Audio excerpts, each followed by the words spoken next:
All right, everyone. Welcome to the Arcadia June book club discussion of Yellowface by R.F. Kuang. Is it Kuang? Kuang. Kuang.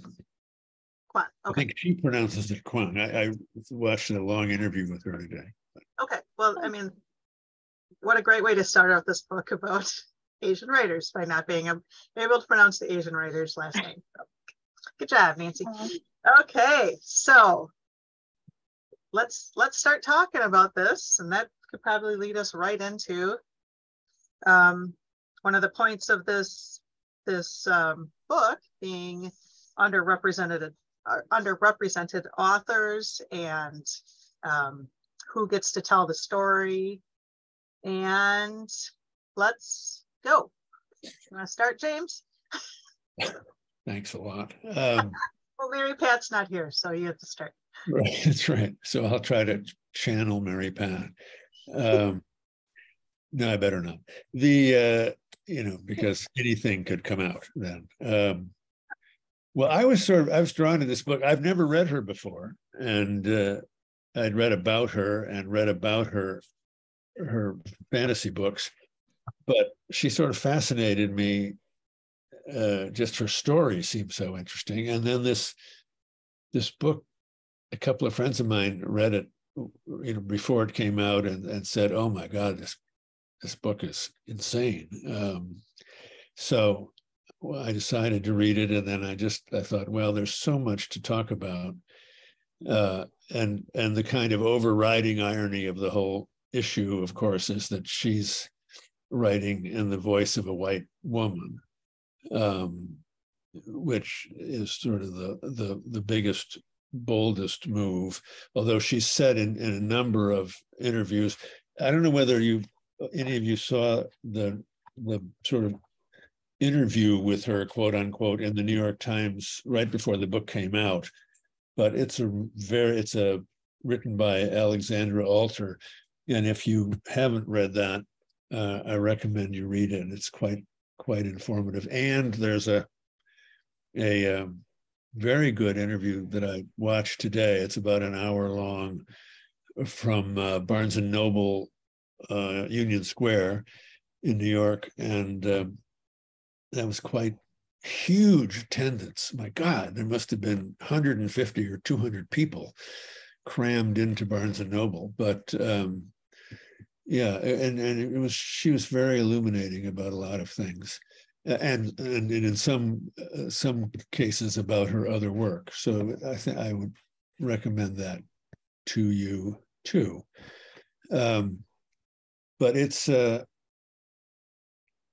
well, does it? Let me ask one question that I kind of puzzle about, and I don't even really know if it fully matters, but does it work as a thriller?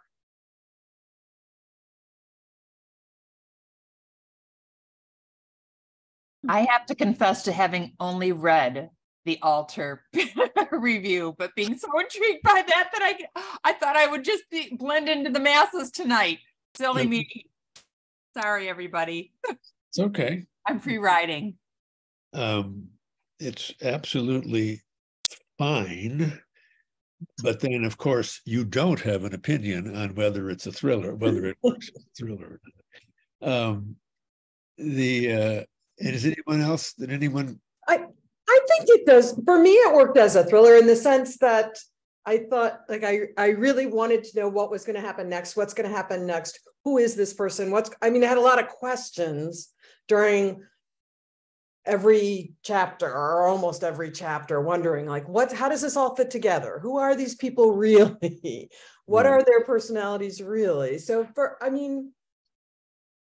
and there are, bad things do happen, which I also associate with the thriller, and maybe even more bad things could be happening behind the scenes that we don't.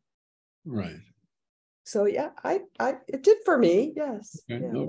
Oh, good. Well, it seems like during the length of the book, the author started to say, well, it's not her, well, it's not him, well, it's not this other person. So it's just like, well, then who's doing all this? So she kind of like drug us through to the end of a thriller. Were you surprised by who it was? Remember, because Terry hasn't read the book, you can't say who it was, but that's okay. I'm not going to blow up your book club by doing that to you.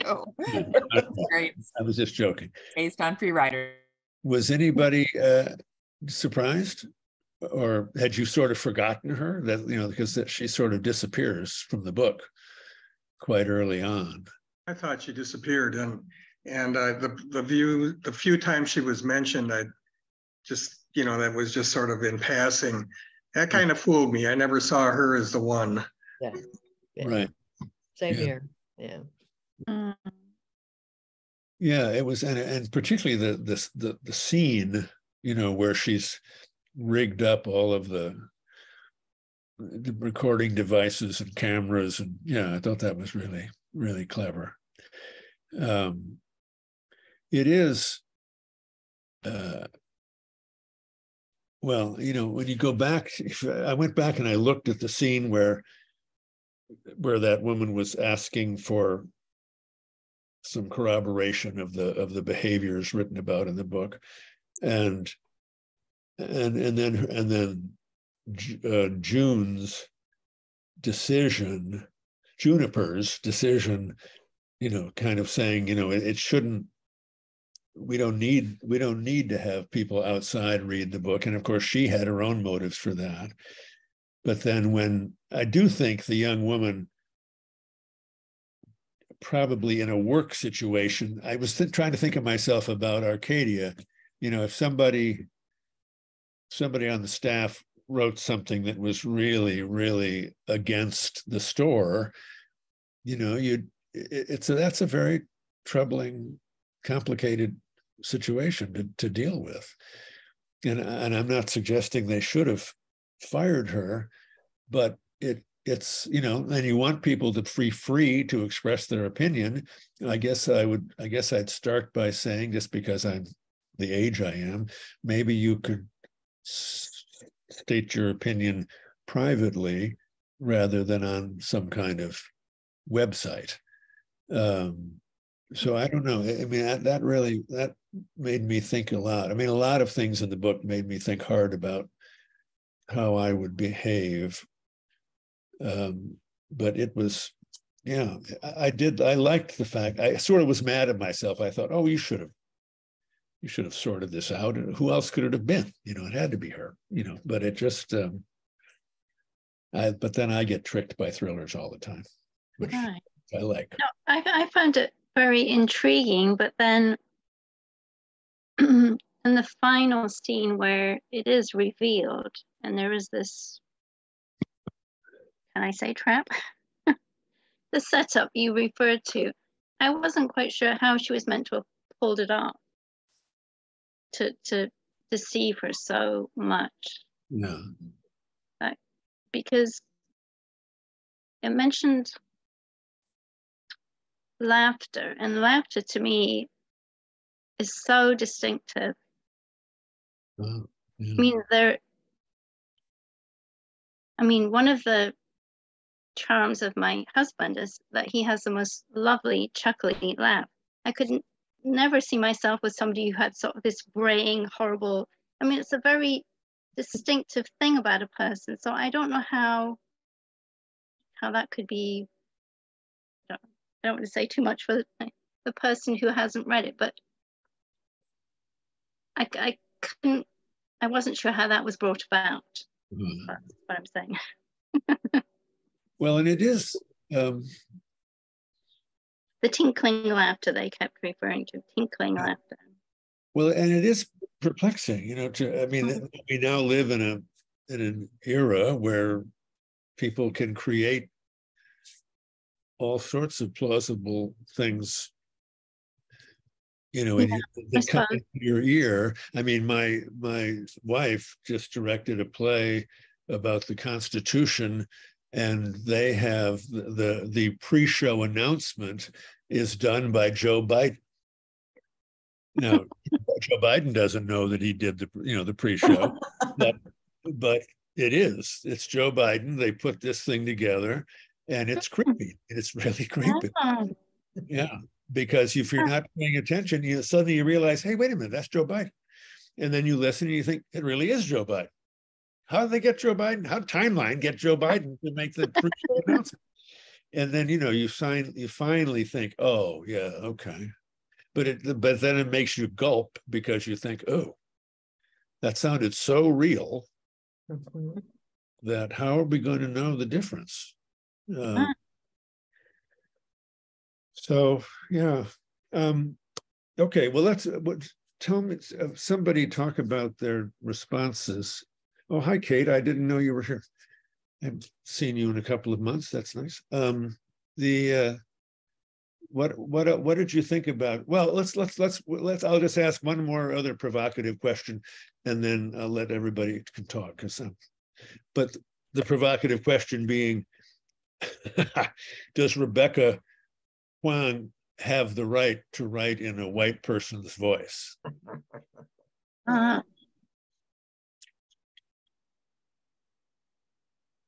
Go, Diane. I mean, I think she does. I think that creative people, I mean, kind of the whole point of being creative, and I think she's a brilliant writer, having that imagination, she ought to be able to write and imagine anybody's viewpoint. I mean, she could have written in a man's voice. She could have, written a number of different things. And I think there's actually a section in the book where they talk about that. Why should people be limited to only writing about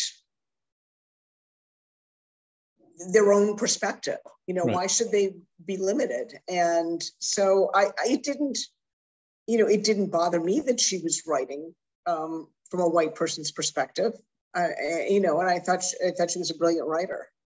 Yeah, no, good. I think that was her point. I mean, is that if she says in 2 or 3 interviews I've read with her, and she said it at Barnes and Noble as well. I mean, if we take this to the obvious extreme, then all that any writer is able to write is autobiography. Mm-hmm. I can't help but think of Charlotte's Web. I mean, we would miss out so much. That's a great example. That's a great example. Arachnid appropriation. Yeah, Exactly. right. Yeah, I'm going to get a T-shirt that says that. I mean, that's it. But I mean, that's how ludicrous, though, it could end up being.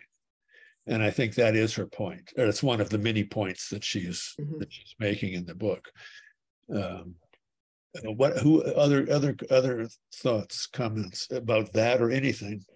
No, I agree that I think any writer, any creative person should be able to enter the heart and mind of whomever they choose. I think what I take exception with and still have a bee in my bonnet about is when a reader isn't respected. For instance, Harry Potter. There are all sorts of phrases in the English edition that I first encountered that were Americanized because people, there are phrases that English people would never say, little things. And it sort of bugged me that why did that have to be changed? Why couldn't you have a little glossary at the back, or just respect that somebody might be puzzled but figure it out? So that sort of thing annoys me because you're presenting a world where people just don't happen to say things that way. I mean, it's not big things, it's very small things. But to me, I would sort of do every time I read something that didn't seem right. Well, no, I think it does bounce you out of, your imaginative journey. I agree. I didn't know they did the Harry Potter books, which I have to admit I've never read. I did see the last of the 8 movies they made, though, and I thought that was quite good. Similarly, I think with Roald Dahl, who I loved as a kid, obsessed with everything he wrote, and that they've gone back and changed it. It's, I'm very torn because I certainly understand the offense that someone could take if, to the Oompa Loompas or what, but to rewrite history in that way seems very Big Brother to me in an equally dangerous way. And to rewrite someone's creative work, it just seemed, and I think particularly because I remember when I read what the substitutions were, they just seemed very unsatisfying. And who is the committee? Who's the committee that makes these decisions? What the substitutions will be? So I don't know. I think it's kind of art generally, and I'm not sure why the written word is seeming to come under a different standard of scrutiny than other forms of art. I think it's also like very intellectually lazy, because if you just erase any mistakes that you made, then you don't have like what essentially is a historically built-in teaching moment. Like if something is so offensive about a previous writer's work, then you could, still read it because it's got artistic value, but then also take some days and be like, by the way, these things are now considered quite bad, and that's the reason why, and this is the journey we got to get here. I think that would be a lot more useful for classrooms. And I think in the same lines, I think writers should maybe even be encouraged to write across like identities, because if you're confining people to their own identity, you're essentially saying you have no hope of understanding people who aren't like you. Yeah. And so if you kind of give yourself an exercise to like write from a man's perspective or write a queer character into your next work, then that might, on the contrary, encourage better understanding of people rather than constantly being like, stay in your lane kind of thing. But I guess maybe with this book, which I read Babel last year, and it was absolutely sensationally amazing. And so I was a bit let down by this one. Although it really irritated me the whole time I was reading it, which is usually a good sign, because that means it's like stuck in my brain. Oh no, what was the point? Sorry, I just woke up like 10 minutes ago. So that has more of a sci-fi feel to it though, right? I have not read that one yet. Yeah, it's kind of like it's like a sci-fi fantasy story. If you don't like sci-fi or fantasy, it's totally still accessible. I would say if you don't like language, you shouldn't read it because it's quite nerdy. It's a very linguistic nerd book. Well, that came out of her doing her dual masters at Cambridge and Oxford, and the people that she knew there. Yeah. Yeah. I mean, so, and she must have called herself a nerd about 10 times in this interview today. It was hilarious watching, She has a book that's the next book she's getting married next year, and she and her fiance are both working on their doctorates, and him at MIT, I think, and she at Yale. And it's pretty hilarious listening to her talk about what that book is about, which I won't give away. But she's just said, she's nerdy in a way that I think, as you just described, Kate, would encourage you to learn things, which I love. And I agree with you. I mean, I think, and she would agree with you too, that this book does not have the demands, of her other writing. It's a kind of written in a passion, I think, during COVID. Well, I mean, after hearing this conversation, it's a little bit like, well, she followed her agent's advice. You had a blockbuster, now quick, turn out something else really quickly to keep your name in front of people. And it's just like, is this really how the business is? I mean, I feel like I've been taken advantage of all these years. Exactly. Yeah. Now, there was an interesting article in the New York Times this morning about a writer I am ashamed to say I have not yet read, All the Pretty Horses. Oh, No. format. Yes. And the premise of the article was that he was nurtured by his publishing house and a caring editor for years and years and years when he wasn't making a lot of money. And then in the mega publishing days, everything was different. It was just a very intriguing article to see how he was allowed to grow as a writer for many, many, many years.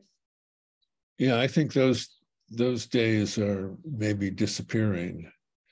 There's a great thing, with Robert Gottlieb and Robert Caro, who, when he was writing these massive LBJ books, and someone walked into the office, into Gottlieb's office, when Gottlieb and Caro were working, and this other editor said, "So when are you going to have the book finished, Bob?"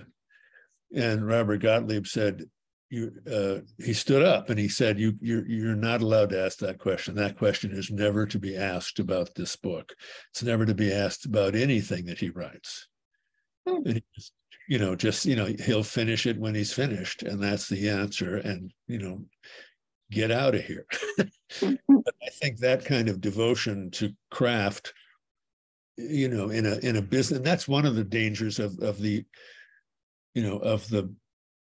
publishing business now really being about 4 or 5 huge publishers, because there's much more push to get books out in a hurry and price them in a way that puts things right at the top of what the audience will bear, and get the next thing out. But I do think, Adele, that I don't mean to disappoint you, but I do think there's been a lot of that over the years. Oh, okay. A lot of positioning things and timing, and it's no different in the theater, to be honest. When you have a hit, when you direct a hit play, there's a lot of pressure to either go away and never direct a play again, or get your next play out there in a hurry, and it better be good. And I just think it's just part of the frustration of art, basically. Yeah. But we're the beneficiaries. When the books are good, we get more books, and so that's okay. Exactly. In other words, I don't care if I'm manipulated if it's good. If it's terrible, well, then I'm pissed off. Take more time and make it a better book. I mean, that's. I'm reminded of, did anybody see the movie Genius about Thomas Wolfe a couple years back? And how his editor, Maxwell Perkins, I mean, he would hand him, and then it was all handwritten then, and like rooms full of pages, and insisting that not a word could be cut. Well, speaking of that, and that's, Scott Berg wrote an incredible biography 30 or 40 years ago when I was, quite a young man, about Maxwell Perkins. It's a really brilliant book, and a lot of it is about his fights with Wolfe.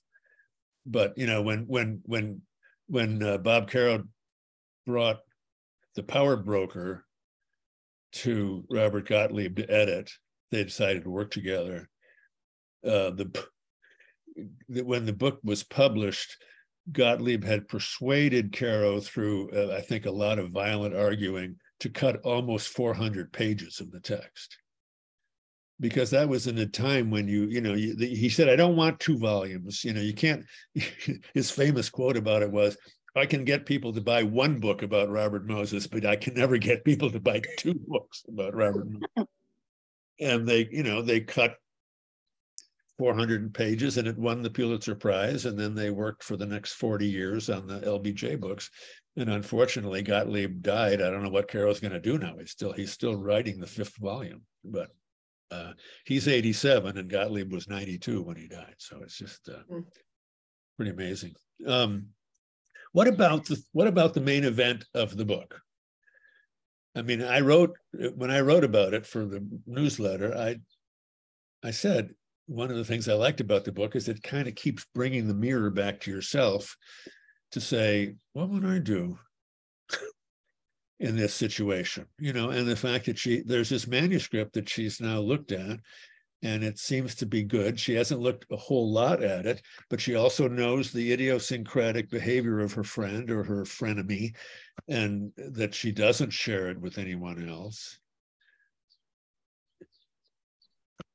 I mean, if she leaves the manuscript there, probably it just gets thrown out by some cop or cleaning service. I don't know. What do you do? And what do you do after you do what you do? I mean, you know what I mean? That's her journey is quite interesting about the way she, her impulse, at least to herself, seems to be, oh, this will be a great thing I can do for my friend. I think at the beginning, she started out maybe with the right idea, but she started on a path to delusion that led her all the way to that last scene in the book where she's thinking about writing a comeback to the Candace. And I'm thinking, okay, now she's really mentally gone bonkers because that clearly isn't going to work. Anyway, I found the backdrop of the book with publishers and how they decide what to print and whether that's true or not is hard for me to determine. My problem, of course, is what to read. And there must be tens of thousands, if not hundreds of thousands of titles a year.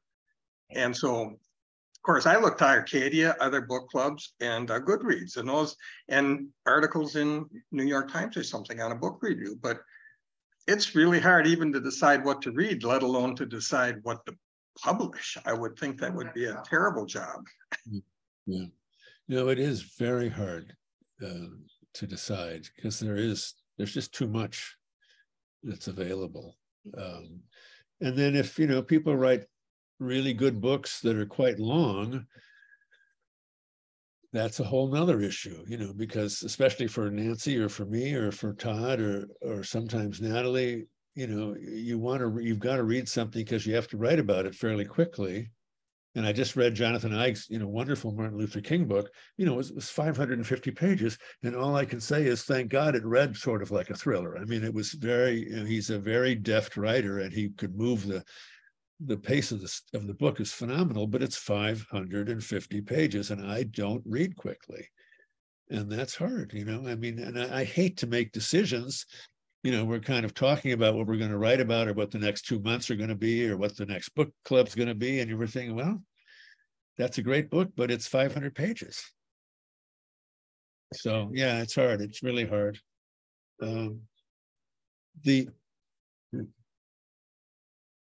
Finally, they're arresting my next door neighbor. Okay, good. It's a joke. That was a joke. That was a joke. Karen, you're looking so shocked. She thinks it's Greg. Yes, well, I was just thinking about that, and Diane, I know, is there, and so I thought, oh my gosh, what? It's just something out on. Yeah, James, Karen actually texted me that I should sneak up behind you and do little. When we were starting, she should have just popped up from behind you. That's a very good idea. I was kind of hoping that you'd try to pull something like that. So what do people think about publishers looking at the marketability of someone's visual presence? Like when you look at the end paper, she's a very striking young woman. Yeah. Do you think that enters into it, that the publishing houses feel like this is a pretty package that people will come to see her or him as a male. But do you think that plays a part or not? Or is publishing not so? Published, but I think if it's an attractive author, they would take advantage of that. And sure. Especially if it's someone that has some charm and speaks well and looks good on TV. Yeah. I don't know if you remember when American Dirt came out, the book about people trying to get across, the mother and son trying to get across from Mexico. And that same kind of thing happened is what they did with Juniper when they changed her. They made Janine Cummings, there was something like her grandmother was, I don't think she was Mexican or something. It's like they kind of tried to pull this. And it was that same question is, well, why couldn't she write that story? Did she have to be an actual Mexican person who had lived the immigration, this horrible trek that these characters went on? There was a lot of uproar and events were canceled, and there were threats and things like that.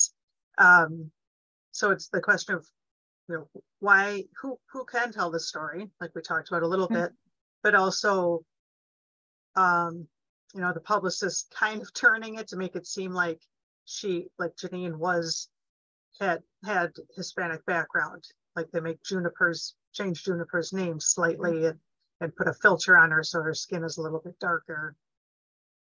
So I think that probably this author, just observed all that and just, brought it in and put it back out in the story. Well, go ahead. I'm sorry. Oh, I was going to say, I really loved the arc of the friendship, and they were frenemies. June basically just hung out with her at first because she paid for everything. And then when then she started to get famous, they were best friends. They did everything together. She's my best friend in the whole world. And then when it started to go down again, well, she stole my story. She told my crisis or her assault story to justify, so I liked it because that's kind of how people are. You can justify anything. Well, and I think Rebecca tell stories to make yourself, seem like you're not the horrible person that you actually are. Right. But one thing about just to talk really briefly about Janet's question about attractiveness. She writes in the book about that, about how Athena was beautiful, and so that helped, sort of, and she was very, very skilled verbally, so that she was, that's a very potent package, I think. And Rebecca she's an attractive woman, and she's very vivacious, and she's extremely erudite. So that's a very potent package. So in a sense, she's talking about herself as Athena, and being aware of, and I think the reason that she wrote the things that Nancy was just talking about Athena, the way that Athena took other people's stories and used them for herself. Well, partly that's just what writers do. If you're in a room with a writer, you just should assume that they're stealing everything they'd steal your soul, right, Maggie, if they could. But it's not, that's their job. But I think that she wanted to make Athena not a kind of angelic figure, and she wanted you to be challenged by who she was, and the fact that, and she in this interview today, she said, I intentionally, she wants to be the only Chinese person in the room. She doesn't want anybody else in the room because it works to her advantage to be the only Chinese person in the room. And so she didn't reach down and help up young writers, younger than, I mean, she was only in her mid-20s. I mean, how much younger, but I loved that about the book, that it was, everybody was kind of scratching and trying to get their own, whatever they can get for themselves. I think that. Oh, go ahead. I was just going to say, I think that's what was so brilliant about the book is that, what she is, we're seeing Athena through Juniper's eyes. And so she's projecting a lot of things onto her too, and a lot of her own resentments and jealousies and things. And then Athena seems to change as Juniper changes, like Nancy was talking about that arc. And I just thought, I thought the whole thing was so brilliant because it, I burned through it. I was just obsessed with it. And I loved all of the insider baseball of it. And it all rang very true to me. And what I loved most is that I'm reading it and I'm like, yeah, send them up, and yeah, send them up, and yeah, send them up. And then all of a sudden I got to something where I felt sent up and I was like, hey, and then it just all sort of started to become clear that, oh, everybody's getting sent up. And then how brilliant to position yourself as, as the Asian author writing from the white author's perspective, writing about appropriation and, and I think it's interesting. I love reading books. I love reading about people making bad decisions. I don't know what's wrong with me. It's my favorite thing. I just love it. Like, oh, good. There's a bad decision. And how it just snowballs. And kind of like what I think Jane was saying earlier. Kate, I'm sorry, was this idea that who gets to tell these stories is a really valid question, but especially when there's a power imbalance involved, just like with racism of any kind, it's different when there's a power imbalance involved, and who has historically been able to tell these stories and who has historically been cut out of telling these stories. And, are you taking someone's place essentially when you do that, which is really what she was setting up in the very beginning with this moral dilemma of what would you do? She was taking someone's place, because really the answer to your question, what should you do in the very beginning, is to just say, hey, I found this manuscript. What if I took it and made it into something so it didn't just go in the recycling bin? And so what's really interesting to me is how she led us through that sort of here's a boundary I would never cross. And then I step over that boundary. And then, okay, here's where the boundary is now. And I'd never cross that. And then, I step over that boundary. And that's how moral dilemmas are. That's what we do. We just sort of devolve ethically when we're justifying and rationalizing something we really want. And I loved watching that just spin out, and this roller coaster ride, and the social, and the last thing I'll say is she just gave us so many things to talk about.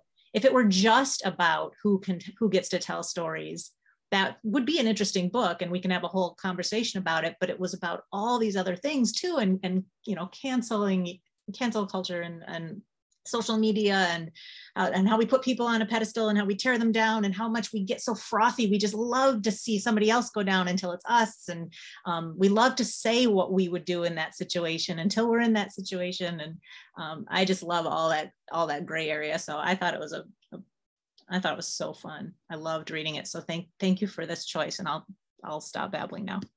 So did you like the characters? I never think about that. I didn't like anyone. I was so intrigued and compelled, like you, to keep reading, but I honestly didn't care for anyone really. Yeah, I don't have to like characters. Okay. I do need to care though. I do need to feel like I care about what happens to them. Yeah. I don't think I have to like them necessarily, but I have to be emotionally invested. So I don't know. I was just on such a happy ride with it that I just didn't really mind if I was connecting with any of them. I guess I will say one last thing is that I agree that we get to, that everyone should be able to write what they need to write. But the red flags, there are things that you can do, like have a sensitivity reader or two, run it. But those are the things that are meant to be in place, which that author was clearly, the fictional author was not open to doing. Shutting down the sensitivity reader was the answer, in terms of whether she really knew deep down that she shouldn't be writing that story. Well, and I think, just to piggyback on that, Maggie, that I think you can imagine anybody's life, but if it's about a culture, then your job is to research, do your research to know enough about what you're writing so that the writing feels at least honest, and it can be as imaginative as you choose, but it needs to come from some reality that a person from that culture might recognize. And and I think that, to me, that's important. Of course, that's important probably about any book, but it's particularly important, I think, if you're jumping into trying to imagine someone else's life. But the thing that I loved about the way she did that beginning is that I think you're right. Her impulse at first was that I can do some editing of this and make it a better book of hers, because it was a first draft. But then she, you sort of feel her, oh, I'm making this really, really good. And I've been working now for 6 weeks on this thing day and night. And now it's really, it is my book. It is my book. And maybe, yeah, I just thought that slope, once you take the first step down, it is. Well, and we don't really, she talks about, and of course we don't really know because she's justifying all of this to herself, right? That she says she did a ton of research. She says that she, and then of course it's all edited and everything else, and they change a bunch of things. So I think she really convinces herself, and maybe us, that this really is a totally, well, maybe not totally, but an almost totally new work, right? And part of that is self-justification. And we don't really have a way of knowing, although I think one of the reviewers at one point says something about the schizophrenic writing, that sometimes the writing was very harsh, and then sometimes it was very accommodating. And so it did feel like it was two people writing it. But, sometimes I liked her and sometimes I didn't, and I liked the fact that she was so complicated that in one chapter, you could really kind of feel for her that she was doing all this work and doing all this stuff. And she was justifying that, this is what Athena would have wanted. And then kind of the next chapter, you're like, God, I hate her. She's doing this terrible thing. And then she just can't let it lie.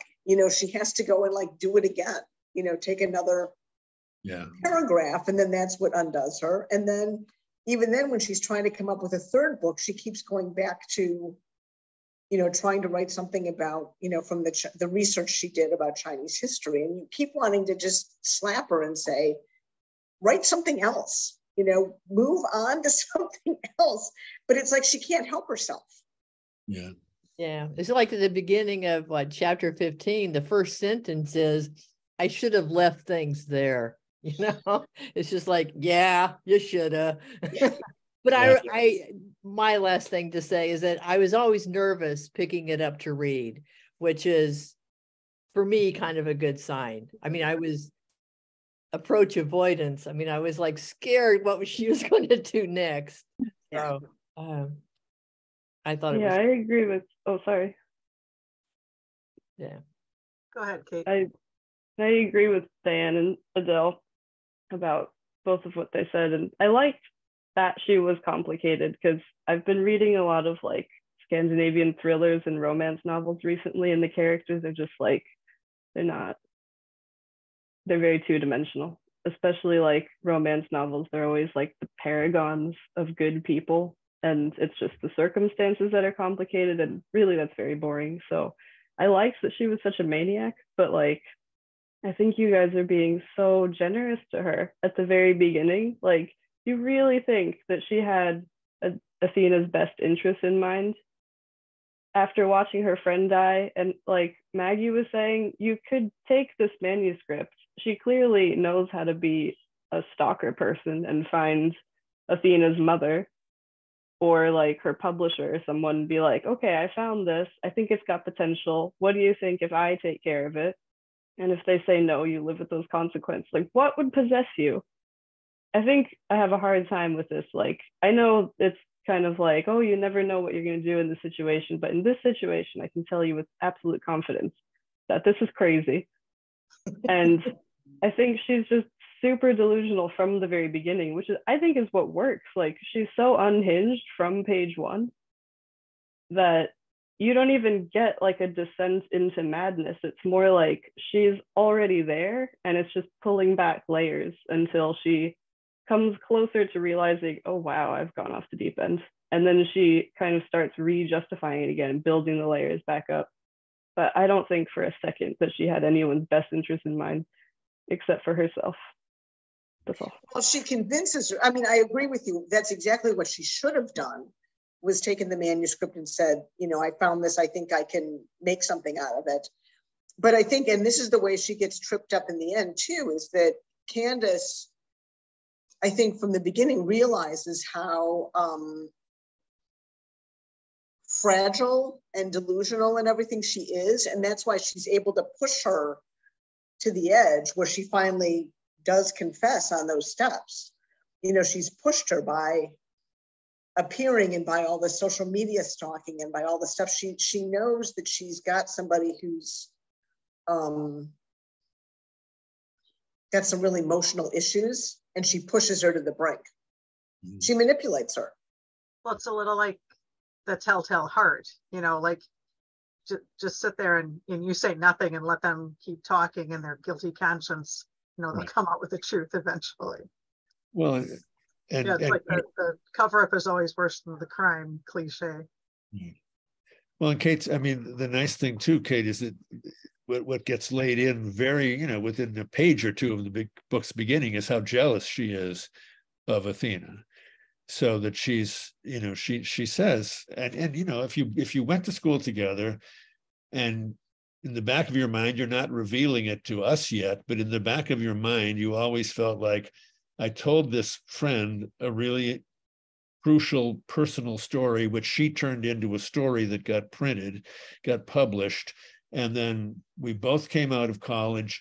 She is on this meteor of success where she's written 3 books. All of them are, you know, are considered brilliant. And I published 1 book and it didn't even get reprinted or didn't even become a paperback.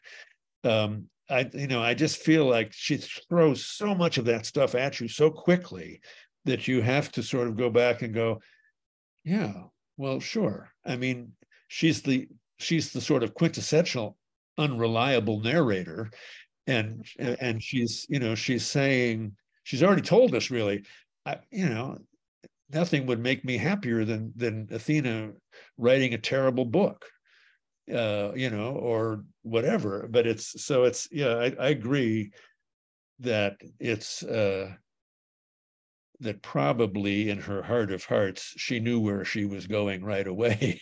But I like that, you know, you sort of feel her fall in love with what she's doing as she's doing it. And which allows her to justify it in a way that makes it sort of extra creepy. Yeah. And what about the contents of those moleskin books? Didn't you love the scene where she goes to her mother? And I mean, it's almost all over, isn't it? You know, they're going to be donated and researchers are going to be looking through, and she manages to reel her in. I just thought it was just brilliant. It was, it's creepy. But what do you think Athena? Do you think Athena's mother was there something in those notebooks that she was really terrified might come to light? Do you think about Athena's upbringing, her background, or family history? Or didn't you? I mean, she does say that. She does say that she doesn't. That there are things in those notebooks that she didn't want told. Yeah. And we know that Athena will tell a story if it's if it's going to be a good story, she'll tell it no matter whose it is. So. Yeah, I would think. And maybe it's based on the 3 books that she wrote, and her mother is just doesn't know what else is in there, and she'd rather they not be public because it might be personal, it might be family stuff. I don't know. Yeah. Well, Jeffrey says something at the end about when he's talking to Juniper about Athena's family history, that there's all kinds of, you know, bizarre and terrible things in her family history. Right. And people being assassinated and all kinds of weird things. So maybe her mother realizes she doesn't want any of that. Yeah. No. Out. Yeah. What do you think Candace's book was about that would be worth 7 figures? That's what I couldn't figure out. I mean, sure, a flash maybe that she uncovered a plagiarism scheme, but a 7-figure book based on, you know, and the other thing was, do you think at the end, when June tries to turn everything on its head and use social media to discredit Candace, that just struck me as an insane idea. But I read the ending like 2 or 3 times, and I'd start thinking, well, you know, given social media, maybe. Yeah, I think social media has changed everything about, frankly, everything about everything, but particularly, you know, publishing or any kind of public art that you do, you know, or public pronouncement that you make, you're just asking for it from someone. It's a really hard time. I don't know if we'll ever sort that out. Yeah, gosh, I don't know. The other thing about that Candace's book being worth that 7-figure thing, honestly, I just sort of thought by that point, again, that we're hearing that from June herself. And of course, it's a book about her. So of course it's gonna have a 7-figure thing. I just thought it was just more of her. By the end, she's so unrealistic to me, or so out of her mind about stuff that, in fact, I laughed out loud during part of her conversation with Candace, because she says something about how that maybe Candace is not particularly well, or, you know, that Candace is a little deranged. And I'm thinking to well, if that isn't the pot calling the kettle black, I really, you know, and she's like, oh, she's not well, and she sounds a little unhinged. Really? Oh my gosh, who, you know, it just, honestly, I just had to, it was just, I actually liked her a lot almost at that point. Because like Diane was saying, I went back and forth between liking her and not liking her and whatever. And then finally I was like, okay, I just have to go with it, because this is how she is. And that's just part of the whole, that's who she is. And she's an interesting person, to say the least. Any other sort of final, we're sort of getting towards the end here, unfortunately. Any other thoughts that you hadn't shared yet? Well, she touches on a little bit of what happens to writers who don't make it. And for just a second there, I thought she might be a good teacher. And maybe that would end up being something she could do if she ever got through with her therapist, I guess. Yeah, maybe. Well,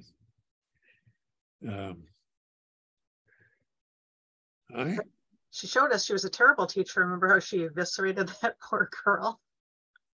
So yeah, she should not be near children or young adults. Well, no, but she had really good thoughts about teaching them before they discovered she had been accused of plagiarism. And I thought, well, you know, there's a gem there. She sort of had a feel for the kids. She knew how they felt when they walked into class, because she'd felt like that way. And yeah, no, I think that's true.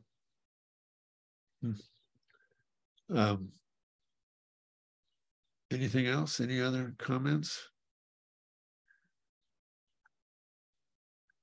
All right. If not, let's talk about our book for July. We're going to read The Language of Trees by Katie Holton. So these are, oh my gosh, here, you can see the list of how many contributors there are to this book. So this is, these are essays and, well, I haven't read it yet. James has though. So James, you should probably tell about this, not me. No, I've only read bits and pieces about of it, but it's, yeah, it isn't, it was put together by this woman, Katie Holton, but it's got, oh gosh, I don't know, 75, including something, a song of Radiohead's. I mean, it's a kind of a remarkable collection of writing from the last 2 centuries about trees and connecting literature and landscape, which is one of my favorite obsessions anyway. But it's, yeah, I think I read about the book last fall and I thought, oh my God, this sounds fabulous. And then it's, you know, it's just, she's got an awful lot to say. And the illustrations in it are so beautiful. You know, just really, she just did a great job. It's a very thoughtful, imaginative book. And people from all walks of life who've written about trees are included. And you know, you know, I think Nancy's been giving people, what, 20% off, Nancy? For our book club members, yes. Book club members. Now, how much would you pay? 20% off. But it's, you know, we just thought it would be we wanted to do a good nonfiction book and maybe take a break from a different kind of imaginative world. I have if you want to, I have about a 2-minute story that keeps banging in my head from a play that I directed about in the late 90s at the Alabama Shakespeare Festival. And it was an adaptation of a novel by a Southern writer and who taught at Harvard. And one of the constructs of it was about the antebellum South, so before the Civil War. And there were these 3 Black actresses in it who were in essence the witches from Macbeth. And they were sort of the truth tellers and the, you know, and because Richard was from the South, as we started working on the text, the N-word was in the play quite a bit. And being a good Northern liberal, that, you know, it always made me nervous. And so little by little in the rehearsal process, I would just I would take the N-word out of a scene. And, you know, and little by little, it kind of flew out of the play. And I wasn't really conscious of doing, because, you know, we would work a little scene and it would go out and another scene. And finally, right before tech, these 3 great Black women came up to me and they said, we have to have a meeting with you and we have to have it right now. And they said, we love the way you've been working on this play, but you've made a terrible mistake in taking the N-word out of this play, because nobody in the antebellum South would have even batted an eye at the N-word. It was just part of how they breathe. They breathed the N-word. And I just, you know, I just sort of burst into, I didn't know what to, I said, you're right. And so we had this big meeting and you know, we called the writer and, you know, and we said, and I just said, you know, the N-word's back in the play. Every place we took it out, it's going back in. But it's that whole sense of how, and I bring that up because in the book, in Yellowface, what she did with, and the editors did with Athena's manuscript, was make the white people more heroic and the Chinese people less heroic. And and it's that insidious thing that Maggie was. I mean, you do it little by little, so it's not really registering, exactly what you're doing. But part of it is also cultural. You're doing what you grew up thinking. And it's just God. It's just so fascinating to me. Right, Hannah? And Hannah agrees with me completely. I know. So she held out all the way to the end. That's very good. Good girl. Sorry, but I kept that story kept banging into my brain as we were talking, and I thought, it's okay. Anything else? Anybody's got? All right. July 19th. July 19th. July 19th. Yeah. Okay. We should have read some of the names of the people. You wouldn't believe it. But you'll find that book. Stop it. Richard Powers and Robert McFarlane and Ada Limon and Robin Wall Kimmerer. Everybody that you want to hear from. Yeah. Except Wendell Berry. I thought he'd be in here, but he's not. Sorry, Wendell. Yeah. So this is Ross Gay. I love Ross Gay. Yeah, this is going to be wonderful. Thank you all. That was a good discussion, and we could have talked about all sorts of other things. I mean, the book is just packed with stuff, but okay. Good choice. See you next week. Thank you, or next month. Thank you. Thank you, everybody. Great.